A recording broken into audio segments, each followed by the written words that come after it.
else ready to start the journey. I'm going to take you on a little walk around of the Jeep and the trailer so you can see what all I have packed for this weekend. So I do have my GMRS radio, my Midland. It's a MXT 575 or 595, I can't remember, is the model number. So that's all hooked up thanks to Henry Strader. He got that hooked up for me. Got my sunflower seeds. And Tank is not coming with us this trip. He is 10 years old and has a hard time getting in and out of the vehicle. So his days of camping are no longer. But this is where Freya sits. I have my first aid kit right here. I do carry a fanny pack in case we do go into town, so I don't have to carry a purse. There's all my dog stuff, so dog treats, dog food. I have this hanging on the back seat where Freya is, and this actually has my winch controller in here so that it's accessible for me. Some paper towels. I got this seat cover from Amazon, this gray seat cover here, and I really like it a lot because it's super easy to clean and just easy to put on and take off, and it's one of my better buys. Fire extinguisher and headlamp, and then I've got my other backpack, my day pack for when we go hiking. Also up here inside the Jeep, this is the JRC Molly panel that I put in, and I do have my Crocodile Dundee knife here. I don't carry a gun, so I do carry a knife. And then I have, this is actually a, what do you call it? A tie out basically for the dog. So you can tie it in between trees so that they can run back and forth. So I always carry that with me. And then this is just a bag for Molly panel, but it actually does contain all of my patches, my Lady Rocklander patches. If you would like one of those, let me know, leave a comment and I'll send you one. So yeah, that's about it on the inside.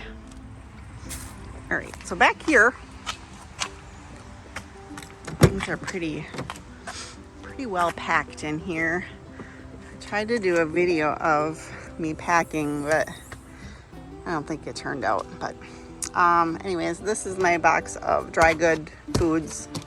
It's actually too big of a box. I gotta find a smaller box because I don't bring that much food. So half of it's empty. But anyways, sleeping bag. I did bring the 12-volt heated blanket, and I think I'll probably end up using it because it is going to get colder in the evenings. Got my tripod. Got a couple of chairs, the backpacking chairs, so those are nice and light and compact. Rain jackets.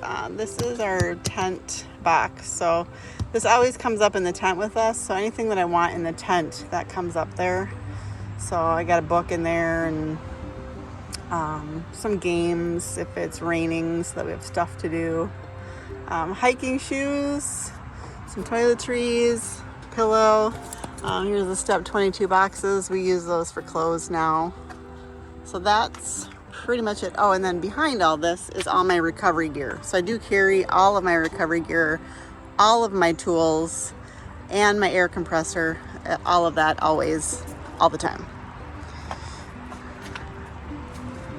I think that's, oh, and then in the back, I have the trash bag that hangs off the tire. And for me, when I'm traveling to the campsite, it is the best place to put wood. So any wood or fire starter that I would need, I actually put in there. I usually hang it after I connect the trailer, that way I can use my backup camera, but I forgot this time, and so I do not have a backup camera, so I have to wait for somebody to help me back up, because otherwise it'll take me forever to get it connected. But this is the lock and roll hitch. I think I've mentioned it in other videos. So it's pretty unique. It's an articulating hitch. And then I have my 7-pin connector.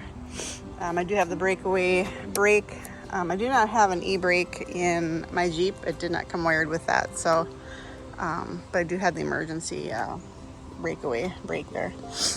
In here, this is going to be my fire starter stuff. So I do have some fat sticks in here, some lint. All my solar lights are in here. And then all my wheel chucks are in here. I do have 4 wheel chucks, and I have my risers. And then of course the Frisbees for Joe and I to play Frisbee. And then the blue thing that you see down here, that's actually the annex. And I found that's the best place to keep it so that it's out of the way. So you can close that up. And then on the tongue, I do have my bigger propane tank and water. That's a filtered water system. I think it's called Life Water. And then extra fuel. I don't think I have any fuel in there right now, to be honest. I think it's empty. I think I was worried about someone stealing it. So this is my solar panel on top here. And then also on top, I do have the 4Runner box that I'm putting all my electronics in. So it is watertight, so I left that on top there. That's all ratchet strapped in.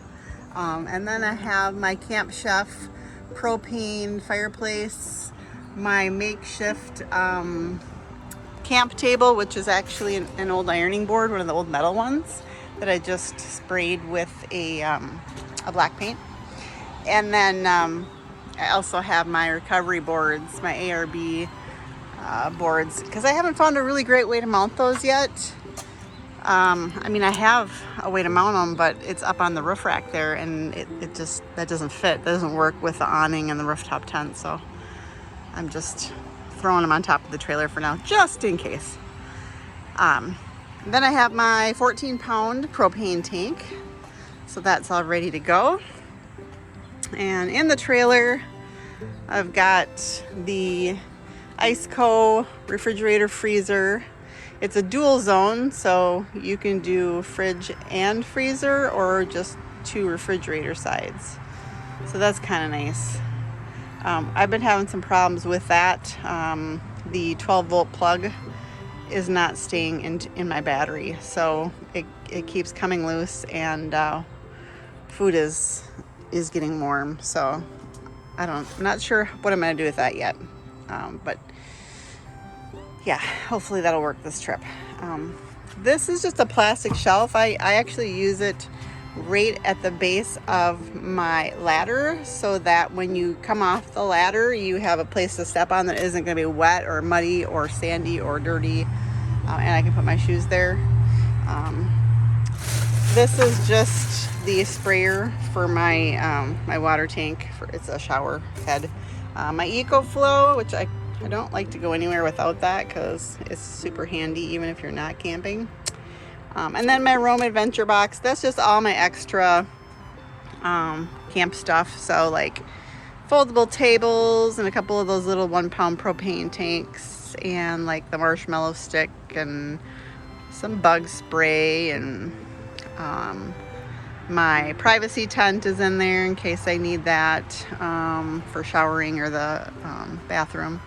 And then underneath here, which is going to be hard to see, there's my solar panel for the EcoFlow. And then way in the back is actually my foldable portable toilet system is in there as well. So there's a lot that packs in this. This is a Smittybilt Scout. I don't think I mentioned that. Smittybilt Scout. And it's been a good trailer, although it is made for off-road. I haven't taken it officially off-road, but done a lot of sketchy roads, but not necessarily off-road. But this is the kitchen. I've shown this in another video. I think this might be locked. No, not locked. There was a video we did where we modified this to make it work a little bit better for us. But yeah, this is where all of the camp kitchen utensils are, and the fry pans, and I do use my jet boil, so I got that in there. I picked up one of these. I had problems with it. The first one that I had, it just quit working. It just thought it was kind of a piece of junk actually, but they did replace it. This one I haven't used yet, so I'm hoping that that'll work, but it is a portable blender and it's rechargeable, so figured I'd give it a try because I do like smoothies, and since I have the freezer, might as well give it a try. Yep, so my little isobutane tanks. This here is a Kelty bag. The brand is Kelty. It's a little kitchen bag and it's actually super useful. I'll show that in another video so that you can see that, the compartments on that. I figured that was worth the price for that one. So that is the kitchen, and then on the other side I did not show you, and I don't know, it might be locked. So this here is where I keep the battery, and there's a lot of wires and connections there. There's 2 inverters in there. I have it locked. I'm not going to unlock it, but also I don't want to pull it out, because when you pull out the tray, like the other trays come out, all the wires,